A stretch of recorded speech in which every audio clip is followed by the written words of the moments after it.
So quite interesting things taking place over Ireland over this year in regards to dealing with Russians, and essentially the Irish people and populace seem to be going, get lost, get stuffed, we don't want you here, and we're going to stand in front of you.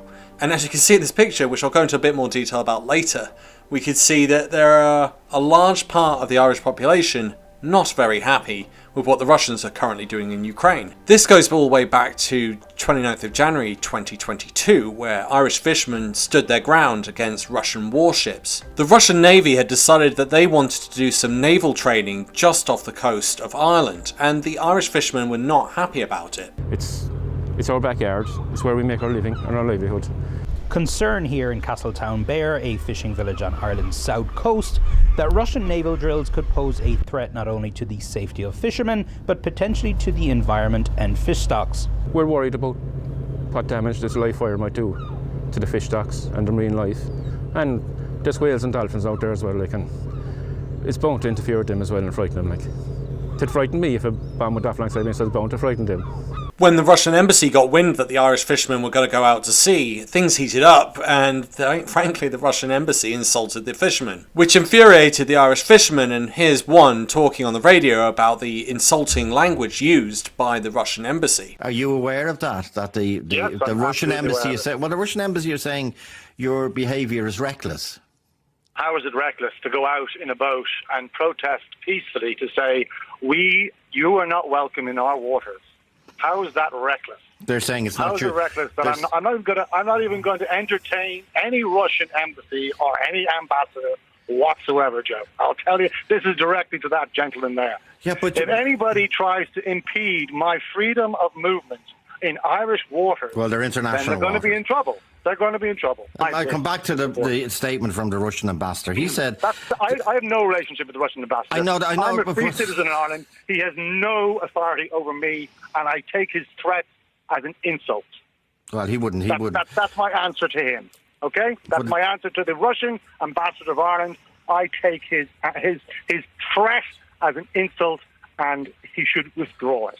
Now, who doesn't like a David and Goliath story? And here you can see fishing representatives meeting with the Russian ambassador to actually draw out a plan of how the naval exercises could continue. You hear people like Nigel Farage saying don't poke the Russian bear, but honestly I think they were probably a little bit taken back, but also slightly impressed with the pluckiness of the Irish fishermen, who were just going to say, no, this is our territory, bugger off. We skip forward to the invasion of Ukraine by Russia, and it's interesting to see how people summarise this quite well. Now, it's also important to note that this priest that you're about to listen to talks about protesting peacefully. But my word, do you get the feeling that people in Ireland are pretty angry over this? I woke up, I heard on the radio that a maternity hospital had been bombed in Ukraine during the night. It's appalling and horrific, and it's the work of evil. What is happening in Ukraine. It's a war crime. It's a war crime. And Putin will face justice in this world or in the next. I've been frightened and worried and anxious all week over the last 10 days. And there you have it. A really good summarisation of pretty much how all of us have probably been feeling at some level, because there is a madman with a nuclear bomb hanging its head over the top of us, while it guns down innocent civilians within the Ukraine. Frankly, this level of threat is nothing short of a version of GBH or ABH against the entire populace, and normally humans don't react too well to having this impending doom hanging over their head. We must protest. The people of Ukraine must know that they are not alone. The priest continues to talk about the protest being as peaceful as possible, but it's interesting to see that he's gone on this route, and yet I can also see how other people would react in very different ways. On the 27th of February, we do actually get to see some of this anger bubble through an interview with the Russian ambassador. Ukrainians should not be afraid of that. Mr. Ambassador, Ukrainians are being killed by your forces. How can they not be afraid? Well, simply because they are not the target of this operation. Nobody will... There are documented cases, sir, of civilian targets being hit by Russian munitions. I have I have no such proof. And it always slightly amazes me how the Russian politicians seem to just carry on regardless, despite whatever the incendiary comment might be about them or Russia or anything that's taking place within the Ukrainian war. They're just sort of blank faced to it. It almost feels as if it's designed to deliberately wind you up. It doesn't matter what you say to them, they're just not going to be fazed by what comes out of your mouth. And of course he's told a bald-faced lie. Obviously people in the Ukraine, citizens, innocents, children are being attacked. It's quite clear. If you're firing rockets randomly into city centres, it's probably going to take out citizenry. It's either that, or this is part of the explanation of why the Russian campaign is going so badly if he hasn't even seen footage of missile strikes within the centre of towns. we are not aimed at that. The government here has been urged to expel you by Sinn Féin, by Labour, by Fianna Fáil MEP Billy Kelleher. Why should our government entertain your presence here when you are acting as an apologist for slaughter? Just absolutely threw it at him. And he's unfazed. I doubt we'd ever see a question like that on BBC. Well, it's a good question. You might ask that your government. It's up to them. I can leave anytime. Ambassador Yuri Filatov, Ambassador of Russia to Ireland for the moment at least. Thank you for joining us. Amazing how he just got that little dig in there. And there was a little wince in his eyes, he said it, of Ambassador for the moment at least. The anger that you see from the interviewer is going to boil over, and we're going to see this statement a little bit later again, because I'm going to show you how people are reacting to this outside the Russian embassy in Dublin. On the 28th of February, essentially a crowd comes outside the Russian embassy and refuse to allow them to have any entry.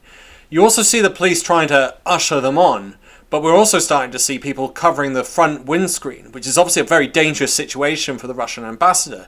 But it gets worse. The man there just threw his bike at the side of the car. And people now throwing stuff at the car, liquid, and you could hear a few thumps on the windscreen.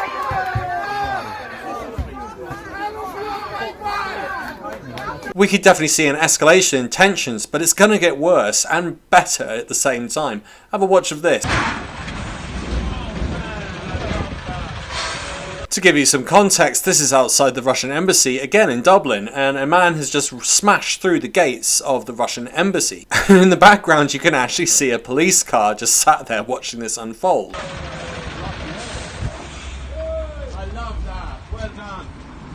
Bravo. I got it. Bravo! Oh, sorry. Yeah.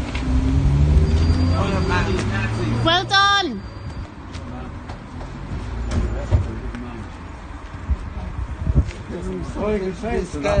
That's the first. That's the first direct action, really, apart from what we've been doing and seeing. Well, no, yeah. It's only at this point that we now see that the police are getting out of the car. Lady here and our kids that were killed in Irishman today really affected me last night, and I'm doing it for them, and I just want to handle the details of those. So I want the ambassador and his colleagues to Good man. I mean, wow, look at the calmness in him, and there appears to be a slight smile over all of this. But he obviously feels he's doing it for the right reasons. He's caught on camera from last night, from what he says here, that he's seen people being murdered, children, women, innocents, in the Ukraine by Russian troops, and enough's enough. He's going to actually take action to his own hands. Well done. leave this country, leave this free country, so it is, and go back to Poland where he has no freedom. Very well done. I am from Poland. No, I'm from Ireland. Ireland. In Ireland we like justice. Thank you. That's why I wanted to move. I wanted nothing to happen to anybody. No, you're very good. It's about time we stood up. It is really. And we're all sleeping on our couches, And we should get rid of the ambassador. cozy in our own houses. Yeah. And we have to do something. Absolutely. I'm a working man. Absolutely. We have to get rid of the ambassador That's my and all this contribution killers. today. Now, as much as that comment, that quip, that's my contribution today, has an element of humour attached to it, there is also a concern here, because one of the things that I don't think many people have been quite aware of when attacking the embassies and threatening members of staff or ambassadors is that their counterparts, their fellow citizens, are also based in Russia.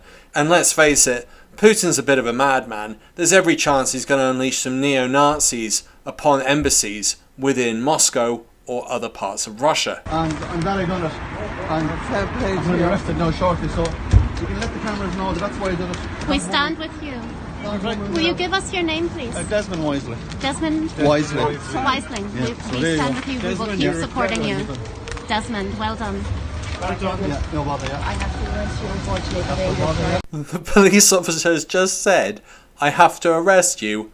Unfortunately, I don't think I've ever witnessed this before, where a police officer is apologising for the arrest. I'm just going to give you this card before I go. That was the woman there and 2 kids were killed by a bar. I've done it for her, alright? I do love how the police officer actually takes note of the reasons as to why he's so angry that he's taking it out on the ambassador's gate. So there's a few things to unpick with all of this as well. It's not exactly as if the ambassadors are completely neutral, as you would hope they would be in a situation like this. They are actively sending out tweets, encouraging the behaviour of their Russian president and supporting wholeheartedly the invasion of Ukraine. Then add into the fact that this poor man and every other person in Europe is being held hostage by a man who's got nuclear weapons and is hanging them over our heads for about 11 days now.